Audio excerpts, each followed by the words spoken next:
ওয়াকফ সংশোধনী আইনের বিরোধিতাকে ঘিরে তপ্ত হয়েছিল মুর্শিদাবাদের একাধিক এলাকা। এর মধ্যে শামশেরগঞ্জ থানার অন্তর্গত ধুলিয়ান পুরসভার ১৬ নম্বর ওয়ার্ডের বেতবোনা গ্রামও রয়েছে।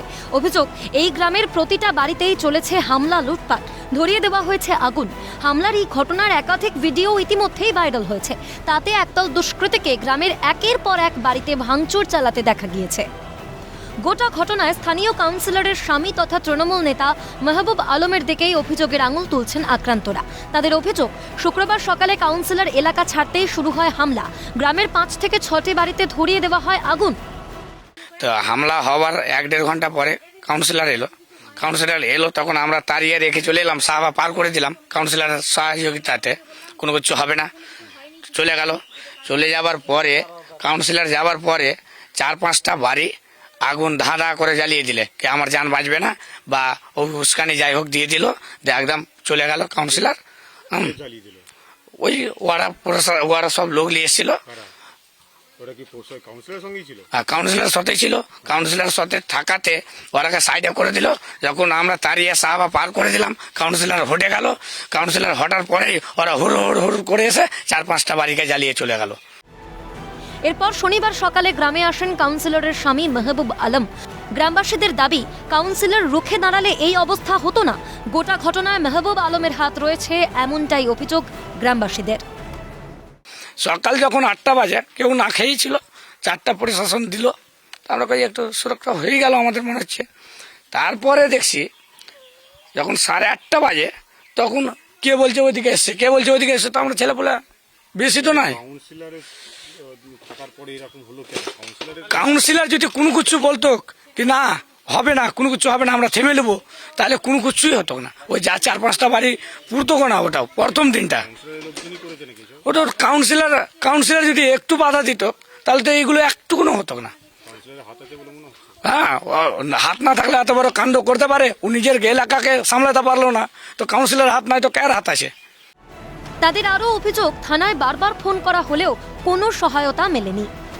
তারপর কি হলো, শনিবারের দিন একটু পরেই যখন চলে গেল যখন কাউন্সিলর যাওয়ার মিনিমাম ৮ ঘন্টা হবে, এরকমই হবে।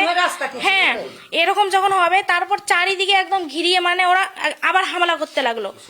হ্যাঁ, শনিবারে হামলা হয়, শনিবারে এই ঘটনাটা ঘটেছিল, ভাঙচুর। আর শুক্রবারের দিন শুধু আমার জানলা দুটোই ভেঙেছিল, আর কিচ্ছু ক্ষতি হয়নি।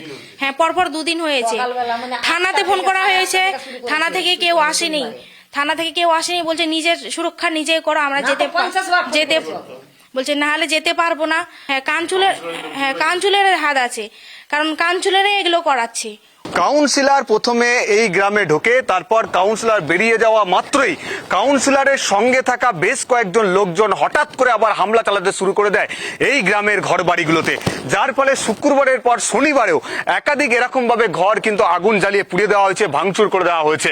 এবং এই ঘটনার সঙ্গে এলাকার মানুষজন, ক্ষতিগ্রস্ত মানুষজন, তারা বলছেন নিশ্চয় এই হামলার পেছনে, হামলাকারীদের সঙ্গে কাউন্সিলর মেহবুব আলমের যোগ রয়েছে, তার হাত রয়েছে বলেই এই গ্রামের একটি ঘরও এই দাঙ্গাবাজদের হাত থেকে রক্ষা পায়নি বা দুষ্কৃতীদের হাত থেকে রক্ষা পায়নি।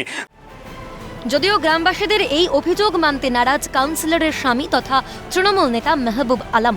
তার সাফাই, দুষ্কৃতীদের আক্রমণের মুখে আমরা সেখান থেকে পালিয়ে আসতে বাধ্য হই। পুলিশ প্রশাসনকে বারবার ফোন করেও কোনো সদুত্তর মেলেনি, এমনটাই দাবি তৃণমূল নেতা মেহবুব আলমের।